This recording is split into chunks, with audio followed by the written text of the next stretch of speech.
put 2 fingers lightly on the inside of your wrist. Not hard, not searching like a doctor, just enough pressure to feel the soft interruption beneath the skin, the small rise, the small fall, the repeated proof that your body is not a still object sitting inside time. Your body is a clock that has learned to beat. Now look at something across the room while you keep feeling the pulse. The object looks stable. A wall, a door, a glass, a shadow. It seems as if everything is happening inside the same second, under the same invisible ceiling, moving toward the same future at the same speed. But under your fingertips, time is not abstract. It arrives as pressure. It arrives as rhythm. It arrives as a wave of blood that left the heart a fraction of a second ago, crossed a branching pipe system, met resistance, pushed against tissue, and became a sensation you can count. 1, 2, 3. You are not being asked to believe anything. You are being asked to notice that your end, the thing you imagine as one final point, is already surrounded by timing. Electrical timing, mechanical timing, cellular timing, thermal timing. The body does not live in one clock. It lives by synchronizing thousands of clocks badly enough to be mortal and well enough to be alive. Stephen Hawking spent his life thinking about places where ordinary time stops behaving like ordinary time. Near black holes, near the beginning of the universe, near boundaries where the words before and after begin to crack. He did not prove that death disappears. He did something stranger. He showed that our simple picture of time is too small to hold the universe.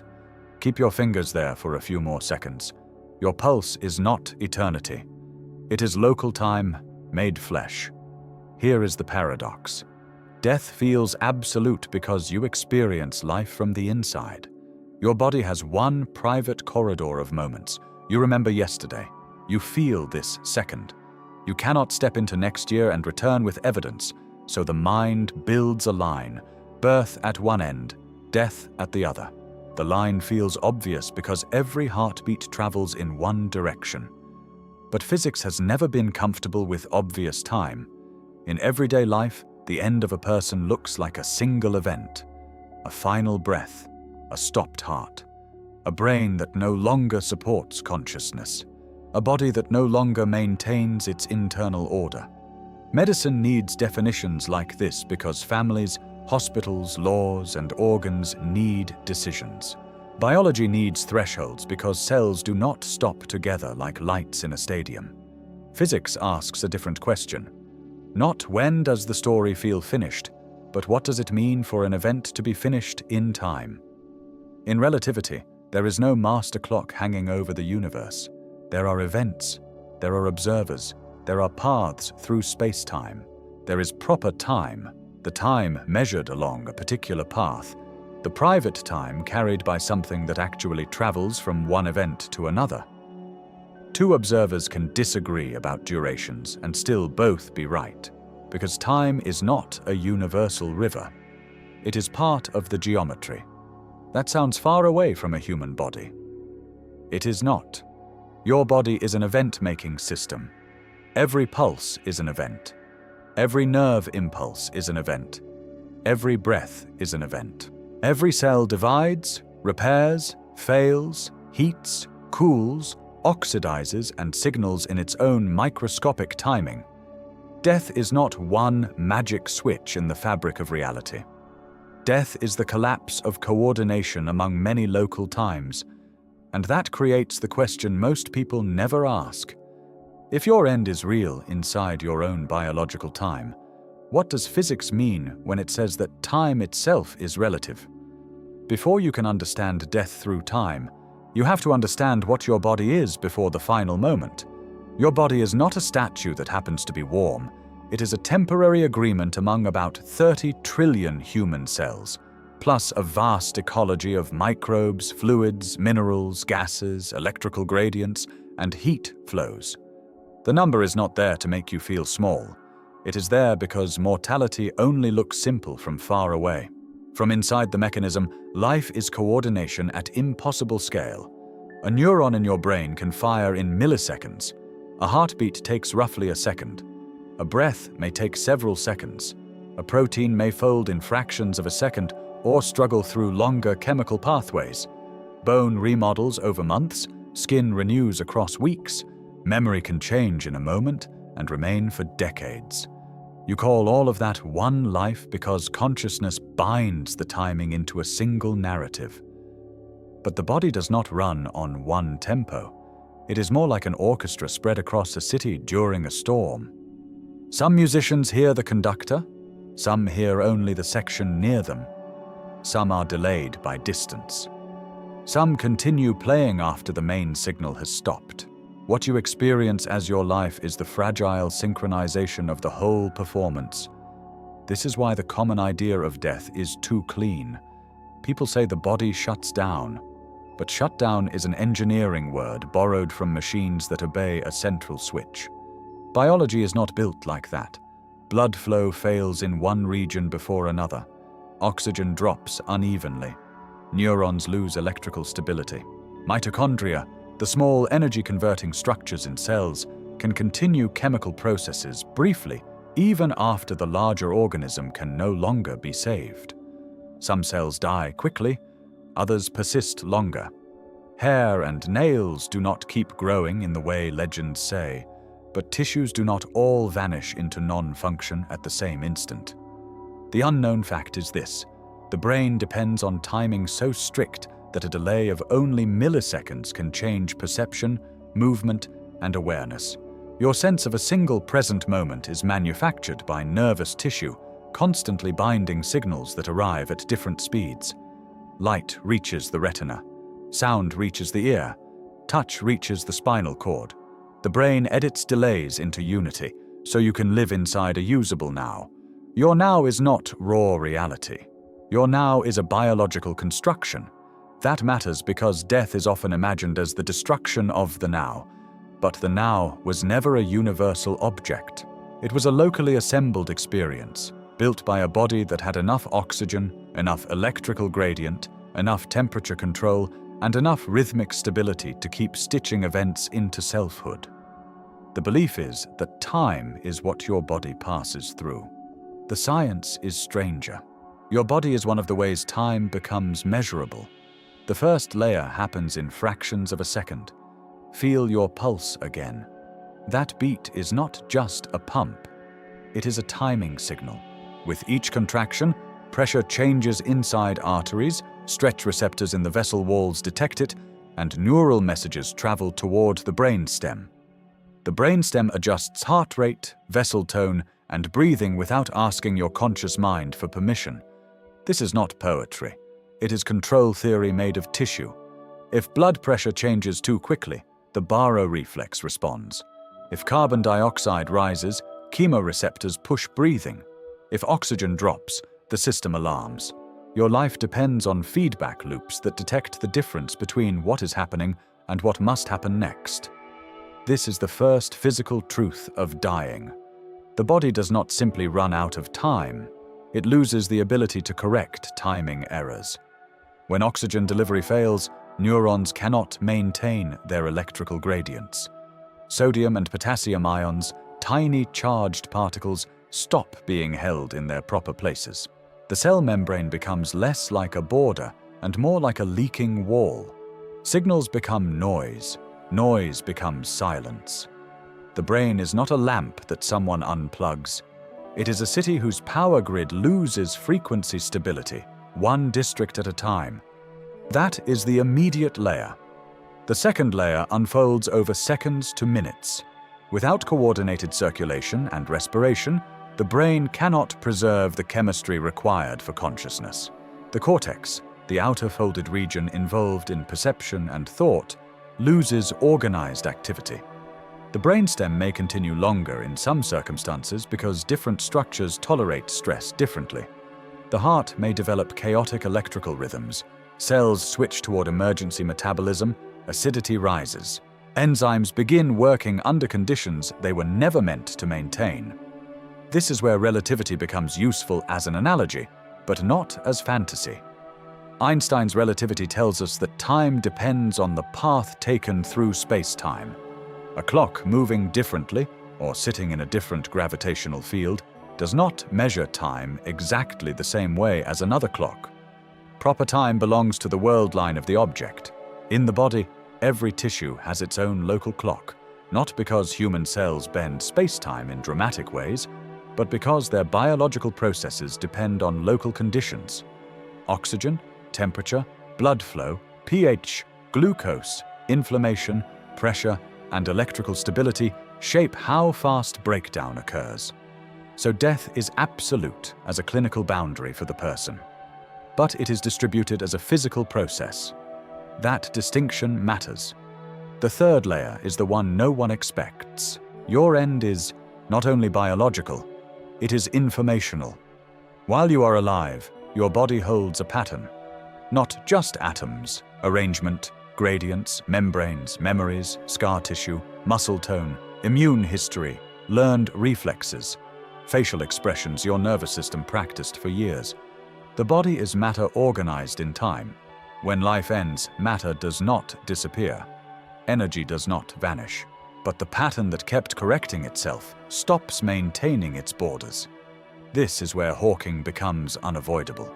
Hawking's work on black holes forced physics to treat boundaries seriously. A black hole was once imagined as a perfect final trap, a region from which nothing could escape. But Hawking showed that quantum theory and gravity together imply radiation associated with black holes, meaning even the darkest boundary participates in thermodynamic exchange. The point for this script is not that you are a black hole. The point is that Hawking taught modern physics to distrust simple endings. A boundary can look final from one description and still belong to a larger accounting. Your skin is a boundary. Your heartbeat is a boundary. Your final breath is a boundary. Your death is a boundary in the pattern, not the deletion of physics. The body does not defeat the laws of time. It reveals how many clocks were being held together. Before we go deeper, if this is the kind of science that makes the body feel stranger, not simpler, subscribe and leave a like. It helps this series keep turning small physical gestures into mechanisms you can actually feel. Now look at what modern life hides from you. It teaches you to think of death as a distant date and time as a flat calendar. Appointments, deadlines, birthdays, expiration dates. Screens turn time into rectangles, reminders, and progress bars. But your body never lived inside that kind of time. Your body lives inside temperature, pressure, oxygen, light, hunger, fatigue, repair, and decay. A calendar can say you are 40 years old. Your arteries may have experienced time differently from your skin. Your joints may carry years of compression that your lungs never felt. Your immune system may remember infections your conscious mind forgot. Your brain may age unevenly across regions. Your cells do not ask the calendar how old they are. They read damage, repair, inflammation, oxygen, glucose, sleep, and stress. This is why the physics of time becomes personal. Relativity does not say that anything is imaginary. It says measurement depends on frame. In biology, your frame is not only where you are, it is how your tissues are being forced to live. Two people with the same birthday can carry different biological histories because their bodies have moved through different local conditions. That does not make death fake. It makes the path toward death physical. The absence of this understanding produces two symptoms people feel but rarely connect to time. The first is the sensation that life is accelerating. Days disappear, weeks collapse. A year feels shorter than it used to. Part of that is memory compression. Repeated routines create fewer distinct markers, so the brain stores less contrast. The body moves through many hours, but the mind receives fewer events worth separating. Time feels stolen because experience has become smooth. The second is the feeling that you are tired in a way sleep does not fully repair. Not because sleep is useless, but because fatigue is not always sleep debt. Sometimes fatigue is temporal debt. Too many unfinished loops, too many interrupted states, too much attention pulled from one frame to another before the body can complete a cycle. Notifications slice the day into fragments, and the nervous system has to keep reorienting. Each reorientation costs energy because attention is not a spotlight. It is a metabolic act. The common belief is that death means time finally stops for you. The mechanism rewrites it. The end is not the first time your body meets time, but the last failure of the clocks it spent a lifetime trying to synchronize. That sentence is not comforting in the cheap sense. It is clarifying. You are not outside physics waiting to be taken by time. You are physics already, temporarily arranged as a person who can feel a pulse and ask what a pulse means. There is another layer hidden inside the phrase your end. In ordinary speech, the word your sounds simple. Your body, your memory, your last day. But the self is not a single lump of matter that sits unchanged while time passes around it. The self is a continuity created by replacement. You have exhaled carbon that used to be inside you. You have shed skin cells that once carried your boundary. Water has entered and left. Molecules have joined you for a while and moved on. Even the atoms you call yours are more like temporary guests inside a pattern than permanent possessions. This does not make you less real. A flame is real even though its fuel changes. A river is real even though its water passes. A song is real even though each vibration vanishes as soon as it is made. The mistake is thinking that only a frozen object can be real. Life is not frozen. Life is persistent organization through change. That is why death is hard to place with perfect emotional precision. The pattern has been changing the whole time, but one change crosses a threshold. Before that threshold, the organism can still repair enough, regulate enough, remember enough, respond enough, and continue the narrative. After that threshold, the larger coordination cannot return. The parts may remain for a while, but the person as an integrated living system is gone. This is where time becomes intimate again. You are not the exact matter you were as a child, but the path connects. The path is the thing. Physics would call it something like a world line, the track of an object or system through space-time. Biology turns that track into growth, injury, language, appetite, habit, fear, love, and memory. You do not merely exist at points. You persist across intervals. So when someone says the end, physics quietly asks, the end of what frame? The end of consciousness, the end of circulation, the end of cellular repair, the end of personal narrative, the end of social presence, the end of matter arranged as you. These overlap, but they are not identical. The clean word hides a layered event. Hawking's deepest public power was not that he made physics sound easy. He did not. His best ideas remain difficult because reality is difficult. His power was that he made ordinary imagination confront extraordinary structure. A black hole was not only a dark sphere, it was a question about time. The universe was not only space filled with objects, it was a history with geometry. A beginning was not only the first page of a story, it was a limit in our equations, a place where the rules we use may stop being sufficient. That matters for mortality because most people inherit a child-sized model of time and try to use it for adult terror. The child-sized model says time is a hallway. You enter, you walk, you exit. The deeper model says time is woven with space, measured along paths bent by gravity, linked to entropy, experienced by brains, and broken into local processes inside living tissue. You still die. The hallway does not vanish. But the hallway was never the whole architecture. This is why a scientific view of death can feel both colder and more sacred than a sentimental one. It refuses to lie about the loss of consciousness. It refuses to pretend that conservation of energy means conservation of personality.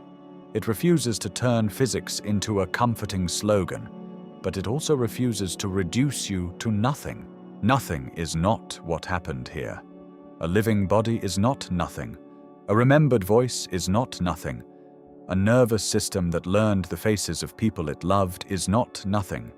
The thermodynamic cost of keeping you alive for years was not nothing. The world had to spend sunlight, food, oxygen, water, gravity, bacterial labor, parental care, language, culture, and time to produce the being who can now ask this question. That is not proof of forever. It is proof that temporary can still be vast. The larger system is the arrow of time. Most equations in physics do not care very much whether time runs forward or backward. Play a simple collision backward in a perfect model and it can still make sense. But life does not work that way. You can scramble an egg, but you do not watch the egg unscramble itself on the plate. You can burn wood, but smoke does not usually reassemble into a branch. The direction you feel as past to future is tied to entropy, the spread of energy, and the growth of disorder in the practical, statistical sense. Your body is a local rebellion against entropy, not a violation, a rebellion. It builds order by spending energy. It keeps the inside different from the outside. It holds sodium outside cells and potassium inside cells. It keeps blood chemistry within narrow ranges. It cools, heats, repairs, filters, folds proteins, destroys damaged parts, and rebuilds. Every second you are alive, your body is paying to maintain an unlikely arrangement. This is why death is not only an ending. It is a thermodynamic transition. The system stops spending energy to preserve the boundary. The gradients flatten. The separation between inside and outside weakens. The body returns to the larger chemistry it had been negotiating with all along. Hawking understood this at cosmic scale. Black holes were not merely monsters swallowing matter. They became thermodynamic objects with temperature, radiation, entropy, and questions about information. His work helped make it impossible to talk about the universe as if boundaries were simple. The edge of a black hole, the beginning of the universe, the direction of time, the fate of information. These were not separate curiosities. They were all ways of asking what reality preserves and what it transforms. When you bring that back to your body, the question changes. It is not whether physics makes you immortal. Physics does not give that answer. The question is what kind of thing you were while alive. And the answer is more astonishing than most consolations. You were not a ghost riding matter. You were matter arranged into self-reference. You were atoms organized into memory. You were heat held in gradients. You were time made sensitive to itself. That is why the gesture matters. Fingers on the pulse for 60 seconds is not meditation branding. It is a direct experiment in local time. You feel the body's metronome. You feel that each beat arrives and leaves. You feel that the present is not a block. It is maintenance. If you are still here, subscribe and like the video. Not because this is easy to hear, but because ideas like this need space longer than a headline, and your attention tells the algorithm that deeper science still has a place. Now the protocol. Sit down somewhere stable. Put 2 fingers on your wrist, the side below the thumb, or gently on the neck beside the windpipe if the wrist is hard to feel. Do not press hard. You are not trying to control the body. You are trying to detect its timing. Give it 60 seconds. During the first 10 seconds, notice only the mechanical event. Pressure rises, pressure falls, a wave arrives, a wave leaves. Do not turn it into a mood. During the next 20 seconds, notice the delay between wanting to count and actually counting. The brain tries to impose numbers on a rhythm that was already there before your attention arrived. That gap matters. It shows you that consciousness is not the owner of the clock. It is a late observer of clocks already running. During the next 20 seconds, notice whether the pulse feels perfectly regular or subtly variable. In a healthy living body, rhythm is not always machine perfect. The heart responds to breathing, posture, attention, and autonomic tone. Variability is one way the body shows adaptability. A metronome is precise because it is dead machinery. A living rhythm is precise enough to sustain you and flexible enough to answer the world. During the final 10 seconds, remove your fingers and look at the same wrist. The pulse continues without your attention. That is the lesson. Your life is not produced by noticing it. Your awareness is produced by a living system that has been sustaining conditions under which noticing can happen. There are errors that ruin the mechanism of the exercise. The first error is dramatizing it. If you use the pulse to frighten yourself, the nervous system turns the gesture into threat monitoring. Then you are not learning time. You are feeding alarm. The second error is turning it into a prediction. A 60-second pulse check is not a diagnosis, not a death forecast, not a substitute for medical care. If you have chest pain, fainting, severe shortness of breath, sudden weakness, or worrying symptoms, you seek professional help.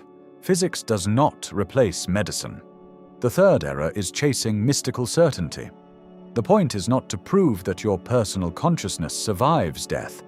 The point is to feel, with unusual clarity, that the life you have right now is already a physical miracle of synchronized timing.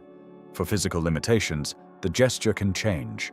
If wrist pressure is uncomfortable, place a palm over the chest and feel the expansion of breathing instead.